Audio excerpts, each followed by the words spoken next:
Hello, everybody. My name is Michael Harkey. Welcome and thank you for joining us today. This is R7 2000. Wait, we have some breaking news. Really? Already? This is our first webinar this. Okay. Well, Dan would like everyone to know that he changed the name of this webinar from 2018's Top 7 Risks to Small Institutions Who Are in Compliance with GLBA to R7, A Superhero's Guide to 2018. Do you have a new slide or something? Oh, okay. Well, let's try this again. My name is Michael Harkey. Welcome and thank you for joining us today. This is R7, A Superhero's Guide to 2018, also known as 2018's Top 7 Technology Risks. And so I'd like to introduce you to our speaker, the awareness guru of Indiana, the man with 13 letters after his name, and they all help you solve your risk problems. Dan. Thank you very much, Michael, and sorry for changing the name of the webinar on a last-minute basis. We'll actually understand why in a few minutes here. But for today's shout-out, I'd actually like to go to Kurosawa Akita, and I hope I pronounced that right. The way I read it as an American is Akira Kurosawa, but Kurosawa Akita produced the 1956 Japanese film, The Seven Samurai. And this obscure black and white film was very influential because John Sturges used it as the basis of his 1960 movie, The Magnificent Seven, which is a great little Western. And if you haven't seen it, in my opinion, and I'm getting up in my age, but I would suggest that you skip the 2016 version and go back to the 1960 version that stars Yul Brynner, Steve McQueen, and Charles Bronson. And I promise you'll love the movie. It's one of the best Westerns, I feel, to come out of, my childhood. And unfortunately, I'm not gonna blow the plot for you, but I'm gonna kind of, reveal the theme here of this movie if you haven't seen it.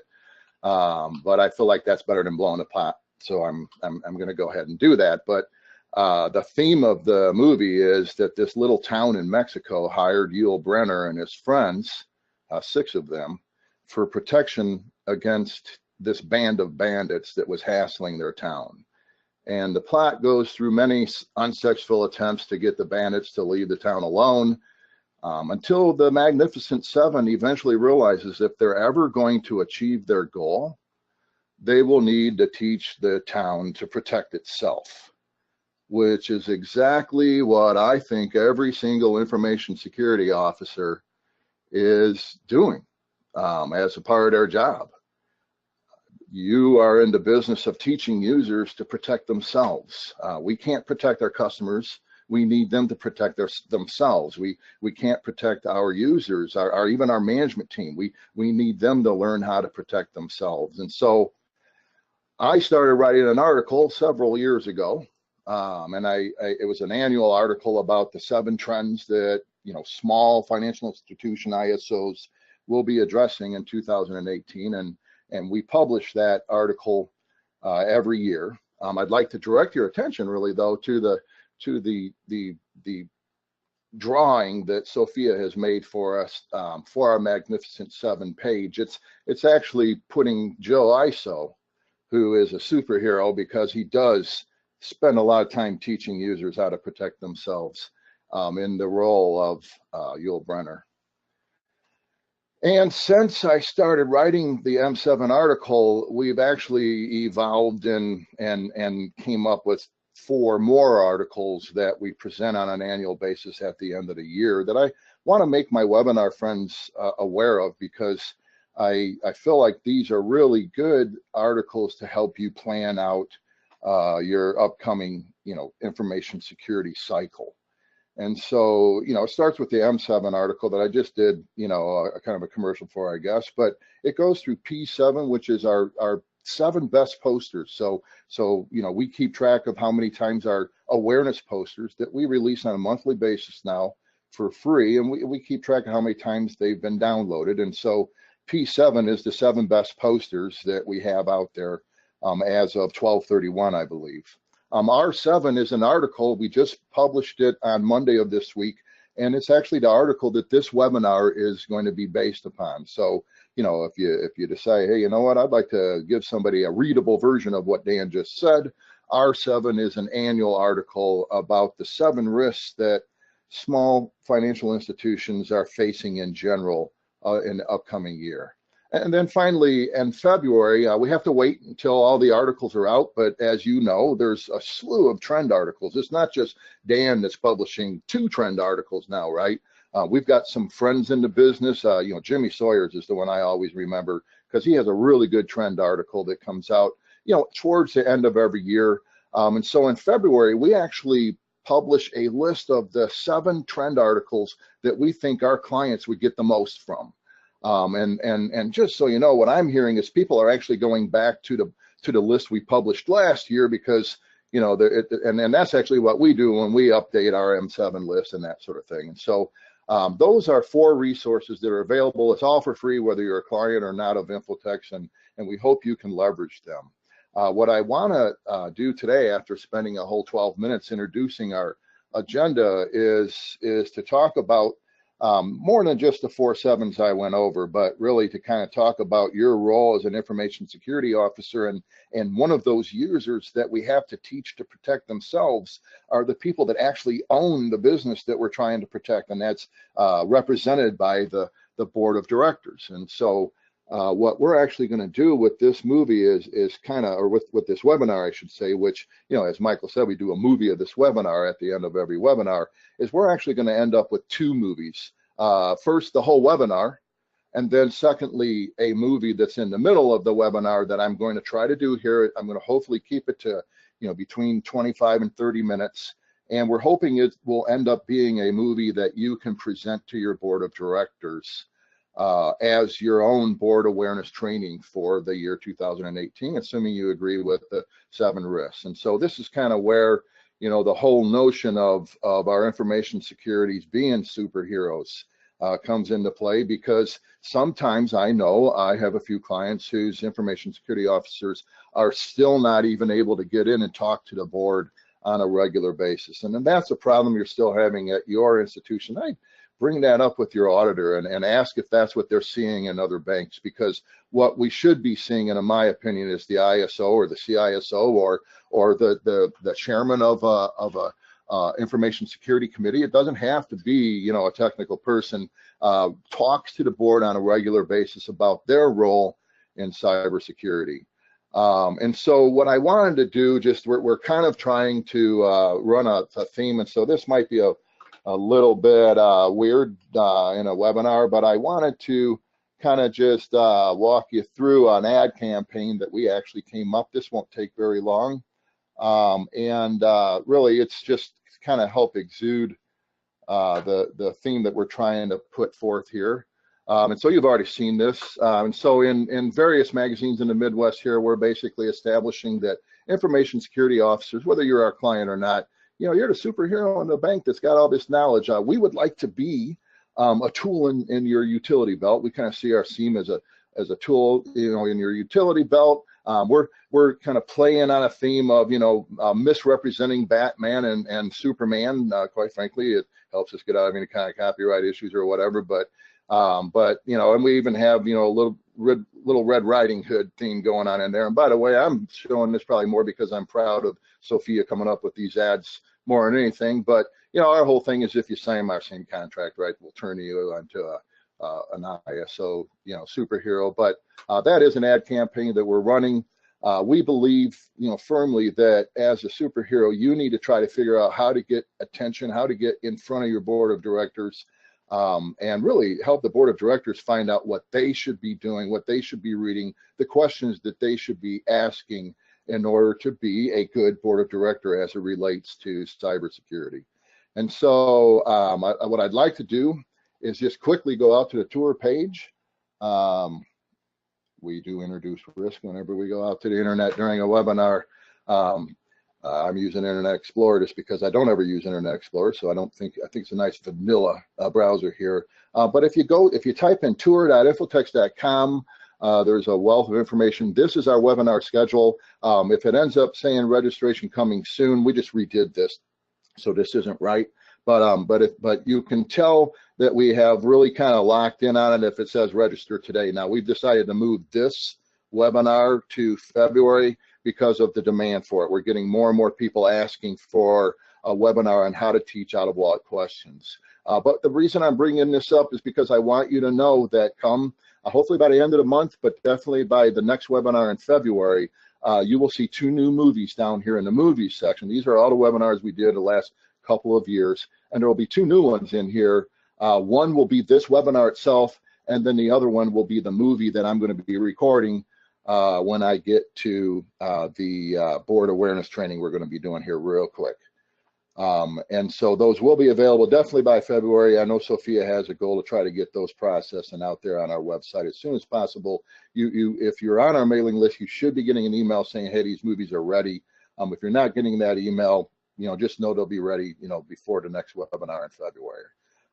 The other thing is that my awareness training alludes to several different documents, one of which is the annual report to the board. And so I felt like if you're going to be putting this in front of your board of directors, maybe you should know what the annual report to the board looks like if you haven't seen at least what Infotex thinks it should look like. And so I've actually, Sophia will hopefully be making this available to you during the webinar today. I'm going to go in full page mode for a while. This is policy language if you want to establish the need for the annual report to the board and what actually should be in the annual report to the board. And it's really based on the FFIEC's requirements, as well as some additional information that we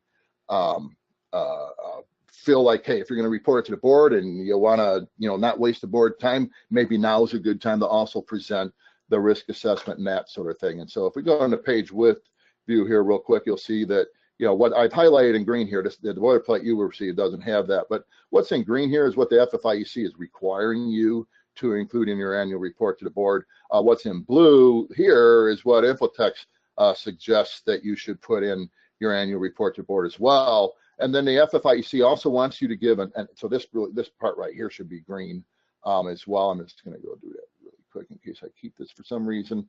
And then, of course, this right here is really the ISO's opportunity to say, well, one of the things we think should change is I should get to come into every board meeting and talk to the board about their role in cybersecurity. And really just spend 10 minutes answering questions is really all it needs to take, in my opinion. If the board is on board, if the board has been properly trained, et cetera, they will have questions to ask, which really kind of brings me to the next section of this webinar. Hello, my name is Dan Hadaway, and I'm the managing partner of Infotex. We would like to spend a few minutes with you talking about the board of directors' role in cybersecurity awareness. And really, this can be considered to be your cybersecurity awareness training for the year 2018. What we'd like to talk to you about in these minutes is your role as a director on the board. How can you help the bank with their cybersecurity objectives? And then we want to kind of share with you the top risks that small financial institutions are wrestling with in 2018. This is actually a list that we update on an annual basis, and this is what we feel like your information security officers are struggling with at this particular time. And then finally, we'd like to talk a little bit about the easiest way that you as a director can fulfill your role as a board of directors member. What I'd like to do first, though, is to back up a little bit and introduce a metaphor, because I find it might be easier for you to understand your role if we speak more in metaphors than a bunch of technical jargon.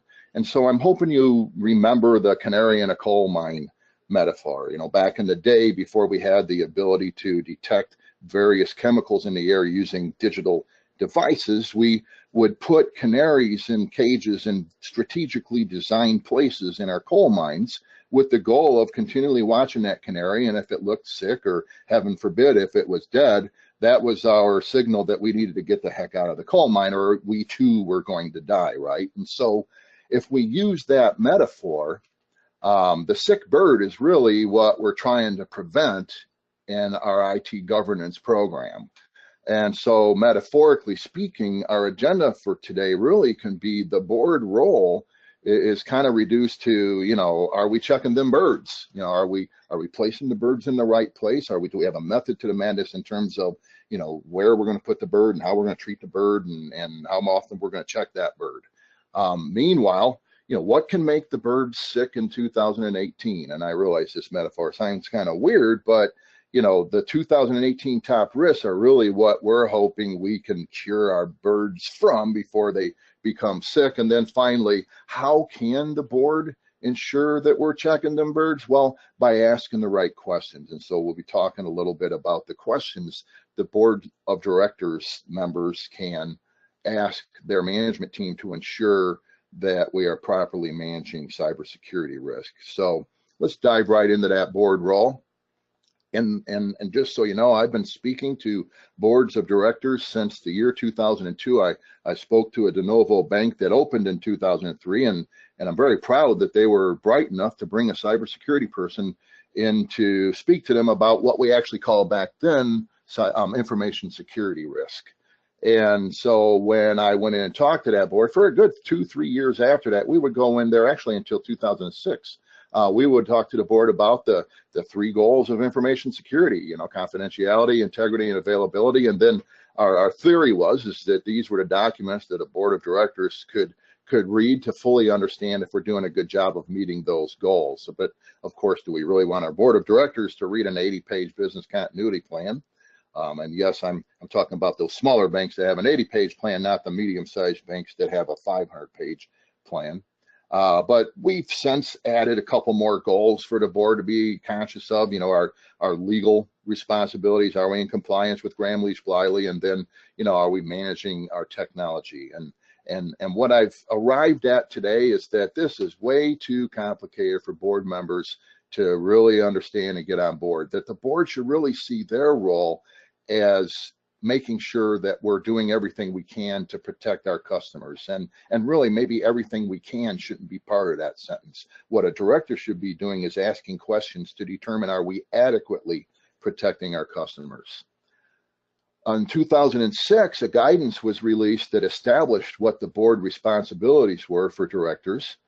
And they really kind of started with, looking backwards. We want you to look over vendor risk reports, IT audit reports, and an annual report to the board, which has really become most of our clients' key tool for educating the board. Maybe not, motivating them and keeping them up to speed on what's happening now, but end up being a really good document where we can put everything we wanted the board to know about information security into one place.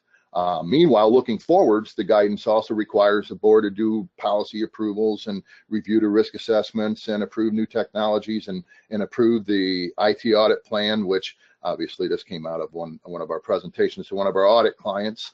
But, it should be the contract that you have with your auditor, should be your IT audit plan. And yet what I want you to know as a board of directors member is that this really it's required, and you should read and review these documents. But the reason you should review these documents is so that you can come up with the right questions to make sure that management has taken the time to adequately protect our customers.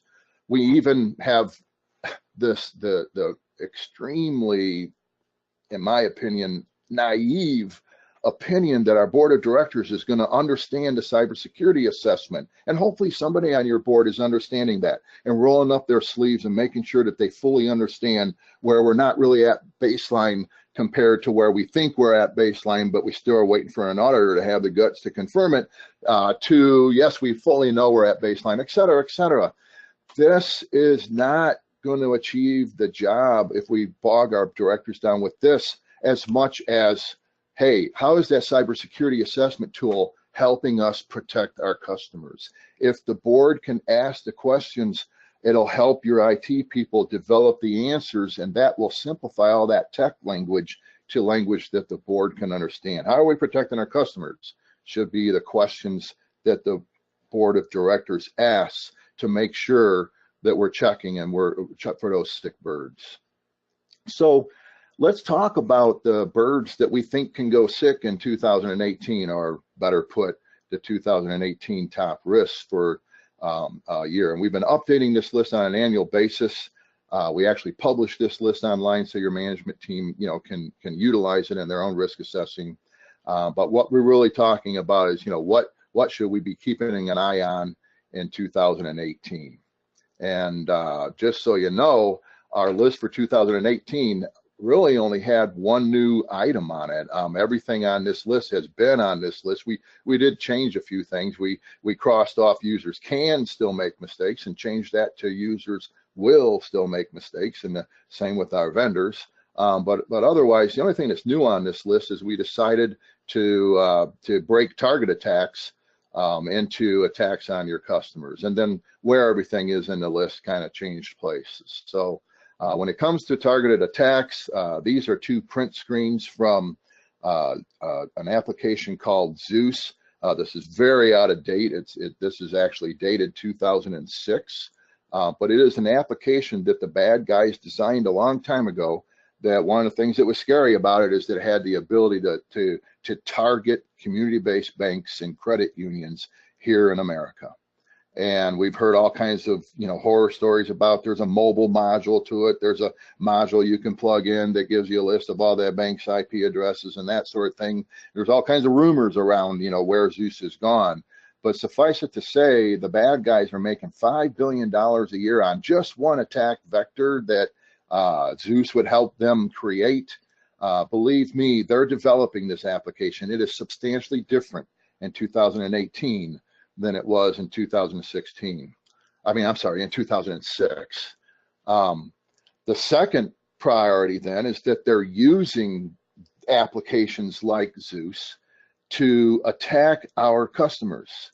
And so a big risk that your information security people are wrestling with right now are three different attack vectors that the bad guys are orchestrating on our customers. And keep in mind, we don't really have any control over our customers, but we need to find a way to help our customers become aware of these risks. And we need to lay a paper trail so that if there ever is an attack on our customer, the litigators can see that our institution did everything they could to help our customers protect themselves. Your information security officer is really in the business of teaching people how to protect themselves, and that is now expanding to be outside of the institution. And so the three attack vectors that we're seeing, I'm hoping that you recognize the term corporate account takeover. It's abbreviated CATO. There are actually specific state guidances written on how to address this one attack vector. And it's a huge, money loss for your, commercial customers. Fortunately, because of that Regulation E, we really don't have to cover our customers' losses if they experience a corporate account takeover in most cases, assuming we have put our paper trail in appropriate order. But I see smaller community-based banks always negotiating and always settling somewhere between zero and where the loss was. And just so you know, the better our customer awareness training program is, the higher that settlement ends up being in terms of what the customer ends up declaring as their loss. The personal account takeover is then just an extension of the CATO. It's the PATOs. It's the bad guys learning which Americans have a lot of money, and then watching those Americans taking over their accounts and draining their accounts using bill pay, not ACH or wire transfer. And then finally, the business email compromise is another attack on your customers, where the bad guys are getting access to one of your customers' email accounts and then using that account to spy on your customer and figure out how things work, and then actually send orders from your customer's CFO or whoever's in charge of managing the money to the accounts payable person or whoever's in charge of actually managing the money. And the order is usually to send a whole bunch of cash to some mule's account before it's transferred out to the Russian business network or whoever might be orchestrating that kind of attack. All of those attacks, by the way, require malware to be orchestrated. Meanwhile, and I believe this is the third top risk that your information security officers face, is that we are now in the age of incident response. Our customers, the general person, the average American, now knows what a good incident response should look like. And so, interestingly, I've been in a debate with several different cybersecurity professionals that I probably can't name in this webinar here, but I've been in a debate with them about what is the best way to test an organization if you could only implement one test. What test would be the best way to determine that organization's posture from a security perspective? How strong are they if we can only implement one test? And so my technical friends started off saying, well, pen test, until they realized, well, actually, our users can help the bad guys go right around all of our perimeter defenses. So a penetration test really isn't the best test. It's a good test because it'll help us find out how, do we get in the system. But most successful penetration tests nowadays are successful because they incorporate some type of a, social engineering attack. And so I maintained that really the awareness training test was the most powerful test. It was the one test that if we, executed an awareness training test, we would be able to determine how strong an organization was. And by the way, I would want to include the directors in the target for that test, because I feel if we can compromise a board of director member, then the organization's, strength isn't very strong, right? But I have since been convinced by other professionals that no, awareness training isn't even the one test to conduct. It would be better to conduct an incident response test, because in order to have good incident response, we have to have good perimeter defenses. We have to have good logging, which is really what that's required. But we also have to have really good awareness training. We have to have the ability to make people aware that something's wrong as quickly as we possibly can. And then finally, all four corners of the organization, the management team, the tellers, the IT people, even our vendors, our lawyers are even involved in an incident response. And so now we're testing all four corners of the organization, not to mention the fact that it's a matter of when, not if.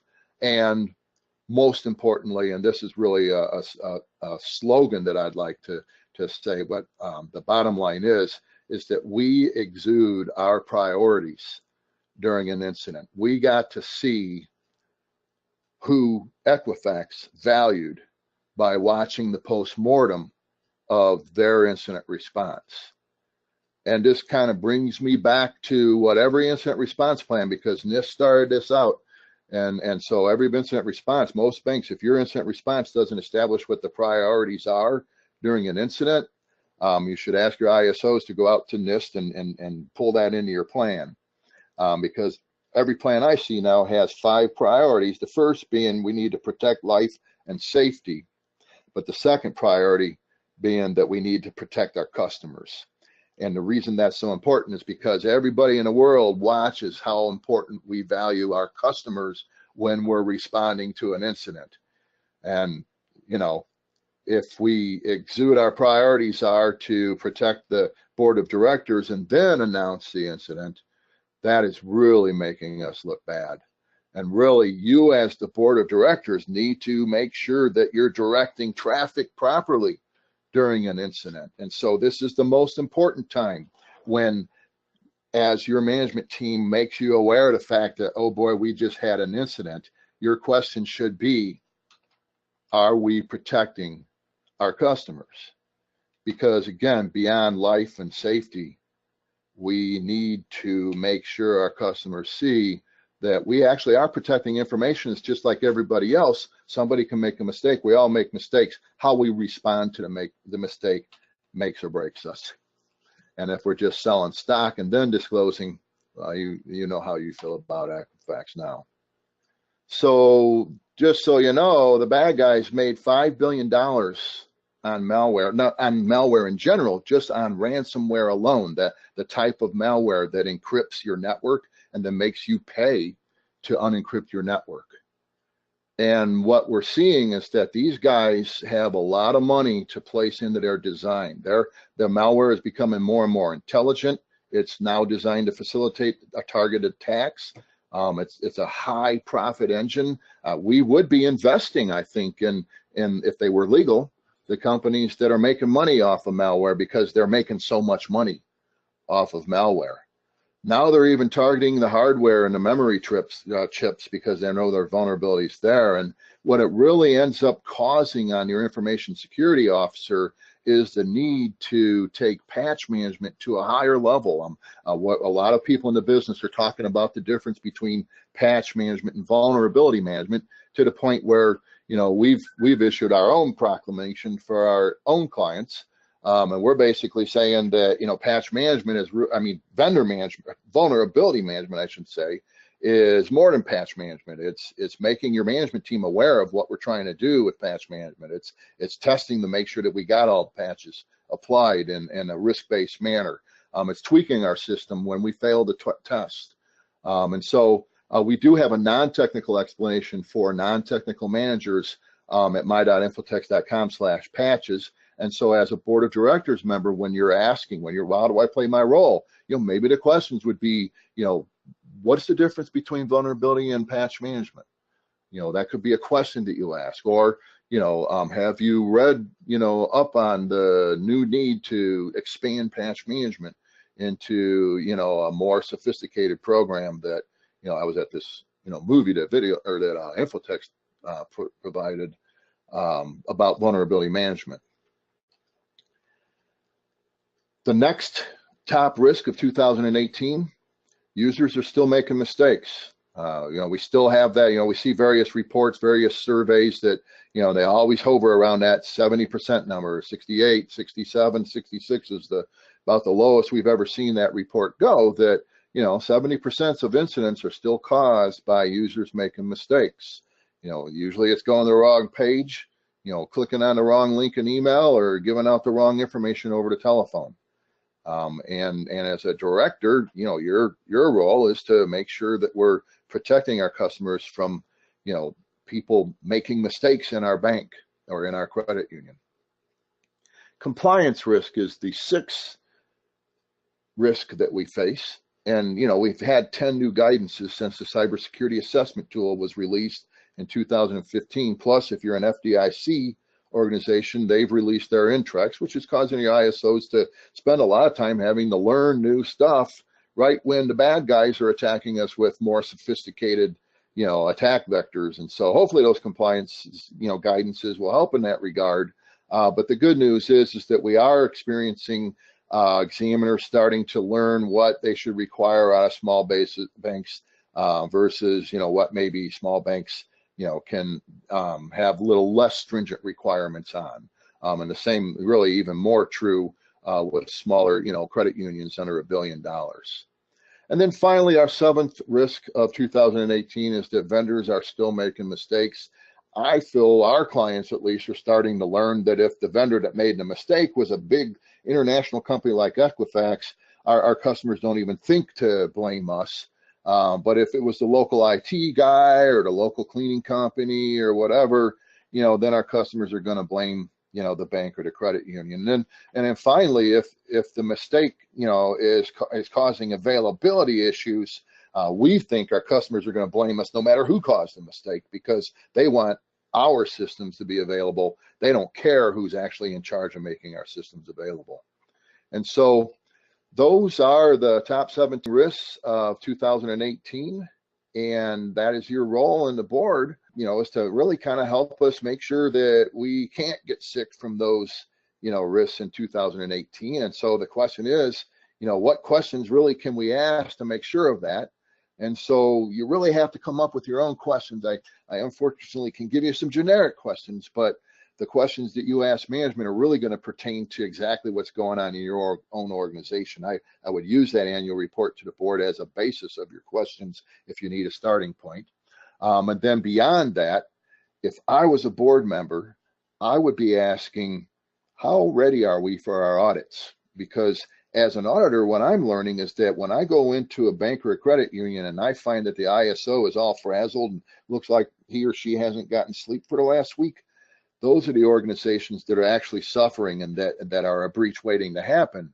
Whereas the organizations that are sending the response to our request for information before we even show up on site, they're responding to everything. They're really ready for the audit. You can tell they're hitting on, you know, all cylinders. They're dotting their I's, they're crossing their T's.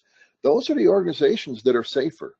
Now, a case could be made that, wow, we can spend too much time and too much money, therefore, on getting ready for the audit. But I've never seen it. I've never been in a situation where a finding would be, you're too ready for the audit. I just don't see that. I see that when organizations are not ready for the audit one year, whereas they've been ready for the audit in previous years, their posture has gone downhill. Their strength is lower than it was when they were ready for the audit. The organizations that can demonstrate in their audits a clear paper trail of how they're training their users, their management team, including the board of directors, meanwhile, and their customers, those are the organizations that are in a very good shape from a security posture perspective. And so as a director, I'd be asking, what are we doing to train our users? I can tell you're here to train me as a director, but how are we making sure the management team knows what they're supposed to do? And by the way, hopefully your ISO will say, well, the number one training tool we have for our management team is every year we do tabletop tests of our incident response program. That would be a good answer from your ISO, because as I've said before, those incident response tests are really, really important. They're keys to know how strong we are as an organization. And then finally, if we're not training our customers, we could be the strongest organization in the world and still get sued. And so we're not managing the legal part of our IT, governance risk, which really kind of brings us then, find somebody else's risk list if you feel that our risk list doesn't apply to your bank, or go over your bank's own risk assessment and ask, how are we managing the new risks? What are we doing to make sure that we're not going to, be surprised by something that we shouldn't be surprised by? And then again, keep in mind, we want to establish the right security culture by recognizing there is no such thing as 100%. We are going to be surprised, because it's what we're not planning for that's probably going to cause the incident. And that's why the management team needs to be trained on incident response. So, how do we translate what I just said into questions? Well, how prepared was our team for your audit? That would be a question you ask your auditor, not your team, right? How do we ensure our users are properly trained? I'd ask both your team and your auditor that question. See how they match up. What are we doing to ensure management knows their role in cybersecurity? What are we doing to inform our customers? What are the new risks and what are we doing about them is really ultimately the questions that the board of directors should be asking. If you have any questions about anything I presented in this movie, please know that this is the opinion of Infotex, and our opinions are not always shared by your information security officer, but that would definitely be a great question to ask your information security officer. My name again is Dan Hadaway. I'm from Infotex, and I appreciate you spending the time to learn about the board's role in cybersecurity. And with that, Mike, I'm turning control over to you. Thank you, everybody, for attending this webinar. And Mike, thanks for your role. Thanks, Dan. I appreciate that. Again, thank you for joining us today. Thank you, Dan. As always, great information, and we hope you have a wonderful day. Thank you. When you view an Infotex webinar or movie, you do so with 4 caveats. First, you're agreeing to the terms posted at the web page listed on this slide. Second, our lawyers want you to know that what Infotex presents is often time-dated or about new trends, regulations, or guidance, and therefore we cannot provide this material with any warranty whatsoever. Thirdly, material provided with Infotex webinars and movies is copyrighted. You keep the copyright to material customized to your organization, but Infotex reserves the right to use the material in other engagements and boilerplates. See our transfer of copyright agreement at the webpage listed in this slide.